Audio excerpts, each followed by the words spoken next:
everyone, welcome to my channel. I hope you're having a lovely day. I have an art tips, tricks, and hacks video for you today. But before I get into that, I did want to mention my website, CoreyFrankCreates.com.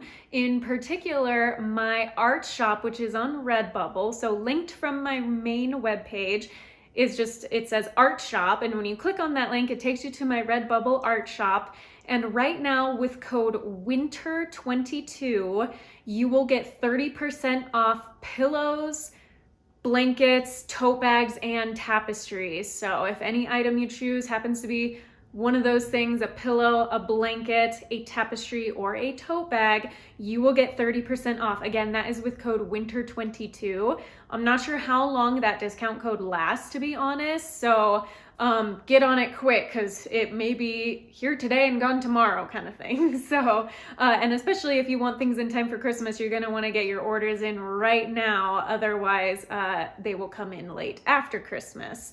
So there's that. And then also you can sign up for my email newsletter on my website. Just scroll to the bottom of any page, enter your first and last name, email address, click the subscribe button, and then you will want to check your inbox or junk or spam folder for a confirmation link. And once you hit that confirmation link, you will get a weekly update from me every Friday. So again, that is CoreyFrankCreates.com.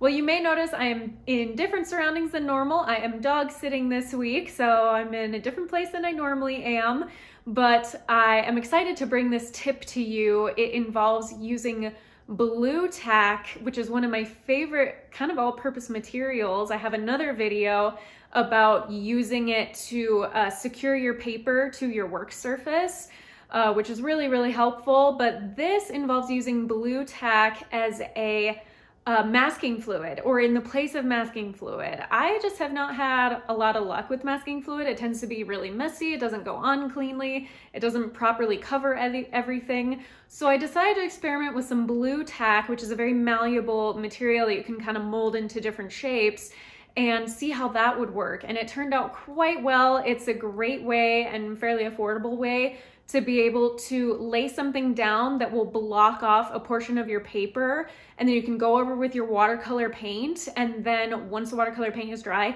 peel off the Blu-Tack, and the areas where the Blu-Tack was covering will be white left behind. For the most part, they do a pretty good job of stopping.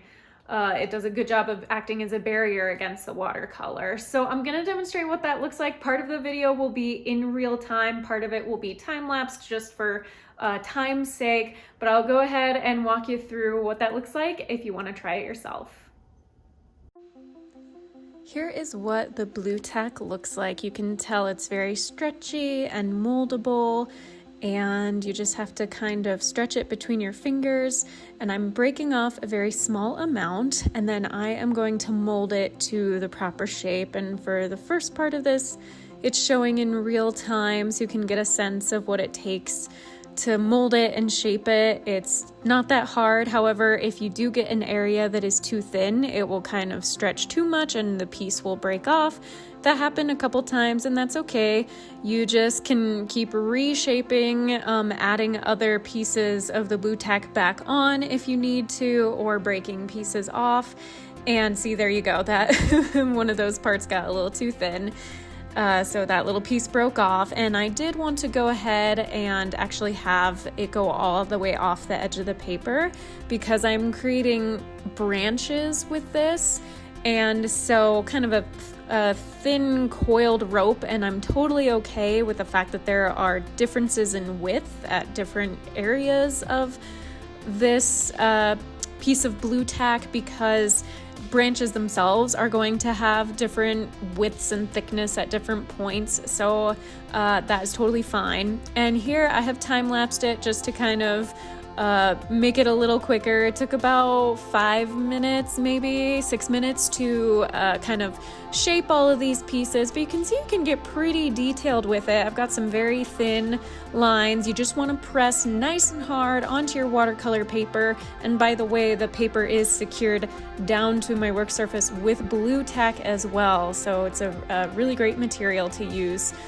for that kind of thing, just a kind of all-purpose thing, but yes, this is for a technique that normally you would use masking fluid for, and like I said in the intro, I have not had good luck with masking fluid and it's pretty expensive, so this just tends to work better. So I have my pieces of Blu-Tack on there. I've pressed them nice and hard, make sure they're fully secured to the surface of the paper, so that when I go over with my watercolor, which I'm doing right now, that is ultramarine blue, and I'm using quite a bit of water, making a sky background. And so I have a flat shader brush that I'm using and creating some light and dark areas to give it a sort of cloudy sky type of appearance, and painting right to the edge of where those pieces of Blu-Tack are so that it fully covers all the page that is exposed, and even painting a little bit over sometimes the Blu-Tack.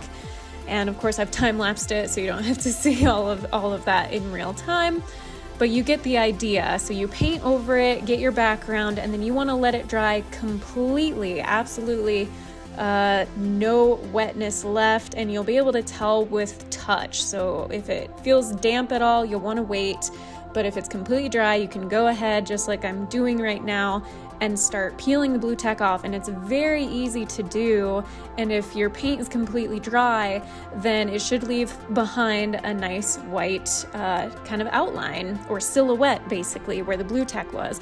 Now some of it's not perfect because the watercolor paint got really light, but I go ahead and stretch it out and add it back to my original clump of Blu-Tack. And now just going in with a detail brush, I have time-lapsed this. I'm now painting the detailed color and shadowing of those branches. And the reason why I initially used the Blu-Tack to create those white highlights is so I wouldn't have to paint around them with as much carefulness with the blue background. So it just makes it easier to go back over with the details. And if you have white highlights that you want to maintain, like I'm doing here on these branches, they're already done for you because you have that white silhouette that already existed. And then if you need to go back, which I did wind up doing in a little bit, adding a little more of the blue paint back on one of those areas to kind of bump up the contrast between the branch and the blue sky background, that is totally fine. But for the most part, this is going to make your life a little easier with keeping white details and highlights. So very helpful, and I hope you go ahead and give it a try. So here is where I am filling in that blue just to bump up the contrast a little bit between the branches and that background, and that's really all there is to it.